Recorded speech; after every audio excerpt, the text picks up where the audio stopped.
It's not exactly the antique we were going for.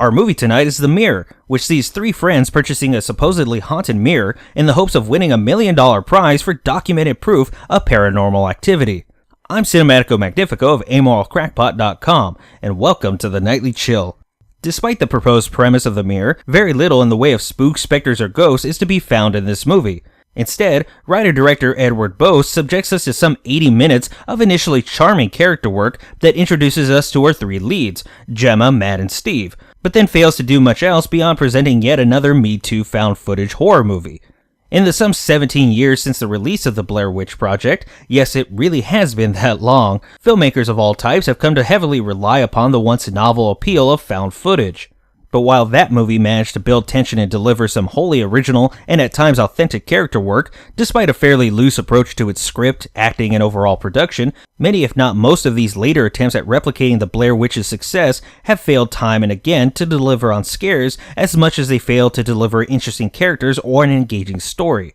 Simply put, The Mirror isn't just not scary, it hardly resembles a movie at all. Yes, it does have a script, actors, and a set, and a director, or at least that's what we're led to believe, but so little goes on for much of its runtime that it feels as if Bose and his crew were simply winging it one weekend, leaving the camera on and shooting whatever happened to come to mind. This results in a final product that has less substance than most home videos. And it is a shame the movie turned out the way it did, because I honestly believe there is something worth our time in a story of friendship being tested not just by some faceless evil, but the emotional scars that are being torn open in the process. The movie's leads are likable enough at the start, so had Bose instead focused on them and their personal demons instead of stretching out this tease of a largely non-existent one, The Mirror might have succeeded where movies like Paranormal Activity have failed, dethroning the already flawed de facto king of a subgenre that has long overstayed its welcome. You can follow Amoral Crackpot on Facebook and Twitter, and also be sure to leave any questions, comments, and suggestions for future reviews in the comments section below, and maybe discuss today's movie at greater length.